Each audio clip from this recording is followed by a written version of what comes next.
Hello everyone, I hope you all are doing well and I wish you all the best. आपकी जो stock market की journey है वो अच्छी जाए, आप अच्छे पैसे कमाएं guys. And thank you so much for watching my YouTube channel videos. So आने वाला है एक नया IPO Emcure pharma limited का। तो चलिए आईपीओ डिटेल्स देख लेते हैं। आईपीओ डेट जो है वो 3 जुलाई 2024 से लेकर 5 जुलाई 2024 तक है। फेस वैल्यू 10 रुपये पर शेयर। प्राइस बैंड जो है 960 रुपये से लेकर 1008 रुपये पर शेयर है और लॉट साइज़ 14 शेयर्स का है। टोटल इशू साइज़ 1,93,65,346 शेयर्स आएंगे और कंपनी एक 1,952 करोड़ 3 लाख रुपए जुटाने वाली है, मतलब इस टोटल इशू साइज से, जिसमें से 79,36,507 शेयर्स जो है वो फ्रेश इशू से आएंगे और उससे कंपनी 800 करोड़ कलेक्ट करने वाली है। और बाकी OFS के ज़रिए आएंगे, मतलब ऑफ़र फॉर सेल के ज़रिए आएंगे, जो कि 1,14,29,839 है और उससे कंपनी 1,152 करोड़ 3 लाख रुपए कलेक्ट करेगी।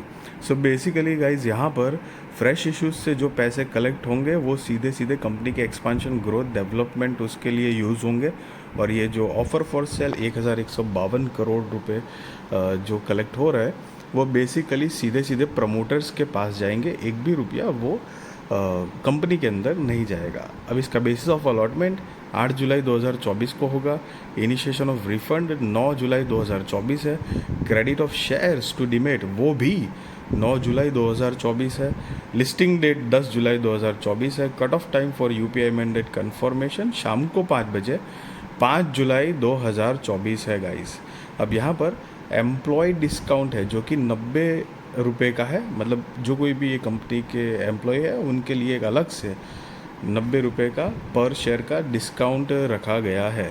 Issue type book build issue IPO है। लिस्टिंग जो है वो BSE NSE पे होने वाली है गाइस। सो ये एक मेन बोर्ड IPO है जिसकी share holding pre issue 18,08,52,116, share holding post issue 18,87,88,623 है। सो बेसिकली आप, मतलब यहाँ पर शेयर होल्डिंग पोस्ट इशू का जो फिगर है उसमें से शेयर होल्डिंग प्री इशू का फिगर जो है वो नंबर माइनस करेंगे तो आपको फ्रेश इश्यूज़ के नंबर ऑफ़ शेयर्स मिलते हैं। और साथ में रिटेल कैटेगरी में ऑफ कोर्स मिनिमम 1 लॉट के लिए तो अप्लाई करना ही है। 14 शेयर्स आ जाएंगे। 14,112 रुपये आपको गाइस देने होंगे। मैक्सिमम 14 लॉट के लिए अप्लाई कर सकते हो। 196 शेयर्स आएंगे। 1,97,568 रुपये आपको गाइस देने होंगे। SHNI में मिनिमम 15 लॉट के लिए अप्लाई करना है। 210 शेयर्स आ जाएंगे। 2,11,680 रुपये आपको देने होंगे। मैक्सिमम 70 लॉट के लिए अप्लाई कर सकते हो। 980 शेयर्स आएंगे। 9,87,840 रुपये गाइस आपको देने होंगे। BHNI कैटेगरी में मिनिमम 71 लॉट के लिए अप्लाई कर सकते हो आप। 944 शेयर्स आ जाएंगे। 10,01,952 रुपये गाइस आपको देने होंगे। और यहाँ पर HNI का मतलब आप हाई नेटवर्थ इंडिविजुअल या तो इंस्टीट्यूशंस काउंट कर सकते हो। SNB स्मॉल एंड बिग के हिसाब से कैटेगरी बनाई गई है। और reservation QIB shares offered not more than 50% of the net issue है। Retail shares offered not less than 35% of the net issue है। NII HNI shares offered not more than 15% of the net issue है guys. So ये कुछ reservation के साथ अगर promoters की बात करें तो सतीश मेहता एंड सुनील मेहता जो कि कंपनी के प्रमोटर्स हैं और इनकी शेयर होल्डिंग प्री इशू 98.90% है।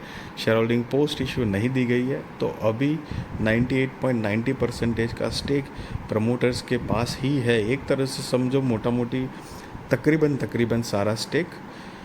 अब कंपनी के बिज़नेस की ब्रीफ आइडिया ले तो 1981 से इनकॉर्पोरेटेड है। Emcure pharmaceutical limited, an Indian pharmaceutical company, develops, manufacture and globally markets a wide range of pharmaceutical products across several major therapeutic areas.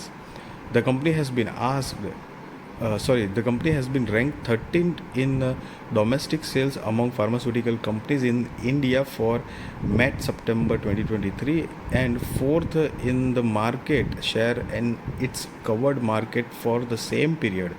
Additionally, it is the leading pharmaceutical company in gynecology and HIV antiviral therapeutic areas for the met September 2023. In the 6 months ended September 30th, the financial years, company contributed like 50.84 and 53.16 of the company's total revenue respectively. So guys यहाँ पर financials की बात कर रहे हैं, हालांकि उसको तो डिटेल में हम नीचे देखने ही वाले हैं। और साथ में 2023 30 सितंबर के अकॉर्डिंग कंपनी के पास 552 साइंटिस्ट मतलब एम्प्लॉय है, जिसके अंदर scientist and operated 5 research facilities in India. They filed over 800 documents globally, including 204 in the EU and 133 in Canada. They had 201 granted patents, 33 pending patents application, and submitted 102 drug master files. MCure Pharmaceuticals has 13 manufacturing facilities in India. These facilities can produce various pharmaceutical and biopharmaceutical products, including pill, liquids, injectables, and complex ingredients such as chiral molecules, ion molecules, and cytotoxic substances. As of September 30, 2023, the company's marketing and distribution network in India was supported by over 5,000 field personnel who regularly interacted with healthcare providers. The distribution network included over 5,000 stockists served by 37 carry and forward agents. So basically guys अब देखते हैं कि company मोटा मोटी business क्या generate कर पाती है। सो यहाँ पर 31 मार्च 2022, 23, 24 का फाइनेंशियल्स दिया गया है, सारे फिगर्स करोड़ में है। तो चलिए कंपेयर करते हैं। असेट जो है वो 6,663 करोड़ रुपए के आसपास थी अकॉर्डिंग टू 31 मार्च 2022, और जो कि 31 मार्च 2024 में बढ़कर 7,806 करोड़ रुपए के आसपास हुई है। रेवेन्यू 5,918 करोड़ रुपए से बढ़कर 6,715 करोड़ रुपए के आसपास हुई है। प्रॉफिट आफ्टर टैक्स 702 करोड़ रुपए से कम होकर 527 करोड़ रुपए के आसपास हुआ है।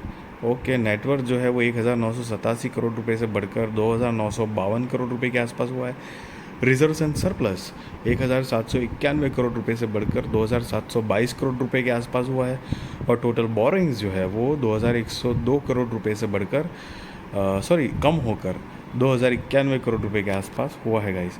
सो बेसिकली अगर कंपनी के फाइनेंशियल्स देखें तो रेवेन्यू तो बढ़ रही है, प्रॉफिट लेकिन कम हुआ है, और बोरोइंग्स भी साथ में कम हुई है। तो लेट्स सी, मतलब सोट काइंड ऑफ परफॉर्मेंस है, मिड कैप कंपनी है।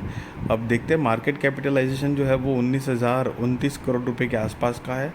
सो एक मिड कैप टाइप की कंपनी है, और कंपनी का जो ROE जो है वो 16.90% है, ROCE 19.37%, debt to equity 0.67, RONW 16.87%, PBV 6.18, EPS pre-IPO 29.17, post-IPO 27.95, PX pre-IPO 34.55, post-IPO 36.07 है।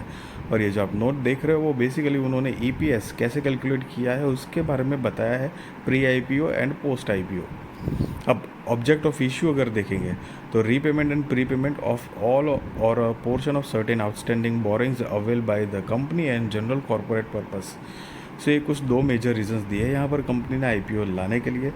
So guys, mid cap company है, मार्केट का ट्रेंड अप साइड में ही है, और तो देखो कि क्या होता है। फाइनेंशियल्स मतलब ठीक ठाक लग रहे हैं, मेजॉरिटी पैसे जो है वो OFS के ज़रिए कलेक्ट हो रहे हैं, तो वो प्रमोटर्स के पास जाएंगे। बाकी 800 करोड़ जो है वो सीधे सीधे कंपनी के अंदर जाएंगे। डिसेंट कंपनी है, और लेट्स सी क्या होता है। हालांकि मैं आपको कोई बाय और सेल रिकमेंडेशन नहीं दे रहा हूँ, वो आप अपने रिस्क रिसर्च फाइनेंशियल एडवाइज़र को पूछ कर करना।